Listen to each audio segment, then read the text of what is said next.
Hello दोस्तों।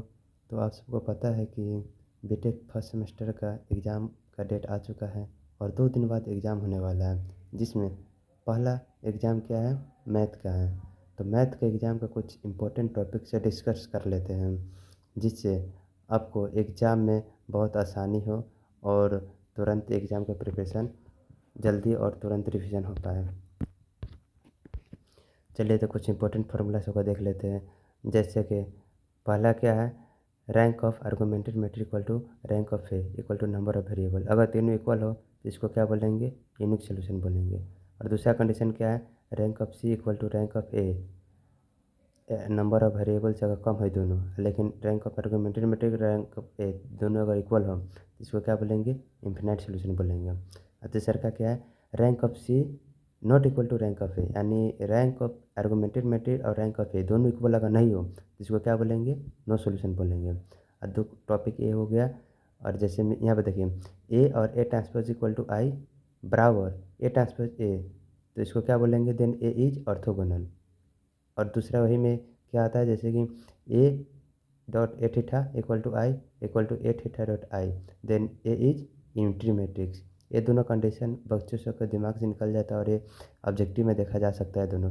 ठीक है, अब आगे हम आते हैं टॉपिक क्या है, डायगोनलाइजेशन। डायगोनलाइजेशन से बहुत क्वेश्चन आता है और इसमें बच्चे बहुत कंफ्यूज रहते हैं कि क्या है डायगोनलाइजेशन, जिसको हम पूरा तो भी बतला नहीं पाएंगे, लेकिन आप इतना ध्यान रखिए कि इसका पूरा पूरा करने के बाद डी इक्वल टू क्या लिखिएगा, पी इनवर्स ए पी। पहले पी इनवर्स निकालेंगे, उसके बाद ए और पी के साथ तीनों को डॉट कर देंगे, निकल जाएगा। और उसके बाद यहाँ पे एक टॉपिक ये हो गया। और nullity equal to number of column minus rank. ये भी बच्चों सबसे पता नहीं रहता है कि नलिटी क्या है, नलिटी कैसे फाइंड करें। तो इसके लिए याद रखना पड़ेगा कि नंबर ऑफ कॉलम जितना है उसमें से रैंक फाइंड माइनस कर देंगे तो नलिटी पता चल जाएगा। और यहाँ पर आइए, जैसे कि क्या है, गामा ऑफ एन का फॉर्मूला क्या होता है, जीरो से इन्फिनिटी लिमिट हो गया ई के पावर माइनस एक्स, एक्स के power N minus one d x.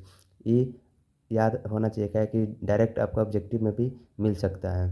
और गामे में आप यहाँ पे ध्यान कंडीशन रख लीजिए, जैसे gamma of N plus one equal to क्या होता है, gamma of N plus one equal to N factorial, gamma of one by two equal to two pi, gamma of zero equal to infinity. ये important कुछ है formula, इसको याद करके रखिए, जो मतलब डायरेक्ट आपको फार्मूला क्वेश्चन में यूज पड़ेगा। चलिए अब बीटा फंक्शन का भी हम देख लेते हैं। बीटा फंक्शन का फार्मूला क्या है, जीरो से वन तक लिमिट रहेगा, एक्स की पावर एल माइनस वन और वन माइनस एक्स का क्या पावर है, एम माइनस वन है इंटू डी एक्स। ये क्या है, बीटा फंक्शन है। यहाँ पे एक चीज़ का ध्यान रखिएगा, यहाँ पर एल एम दिया, पर पहले एल दिया उसके बाद एम दिया था, एल माइनस वन है और एम माइनस वन है। वन माइनस एक्स के पावर एम माइनस वन कब है, जब बाद में एम है। अगर यहाँ पर पहले एम रहता तो एक्स के पावर कितना होता है, एम माइनस वन हो जाता और वन माइनस एक्स के पावर एल माइनस वन हो जाता। ठीक, ये दोनों चीज़ याद रखिएगा कि अगर पलटा दिया जाए तो यहाँ पे पलटा जाएगा। और यहाँ पे एक देख लीजिए, एक ये भी फार्मूला होता है बीटा का कि बीटा एल एम का क्या हो जाएगा, गामा ऑफ एम बटे gamma of L plus M.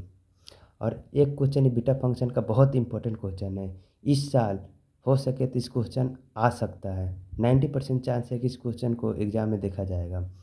कौन क्या क्वेश्चन है, प्रूफ करने वाला है, जीरो से वन लिमिट रहेगा X power M minus one plus X के पावर एन माइनस वन बटे one plus X M plus N equal to beta M N. Proof करना इतना हमको। ये क्वेश्चन ज़्यादा चांस है इस बार एग्ज़ाम में आने का। और ये तो आप पढ़वे किए होंगे टेलर सीरीज।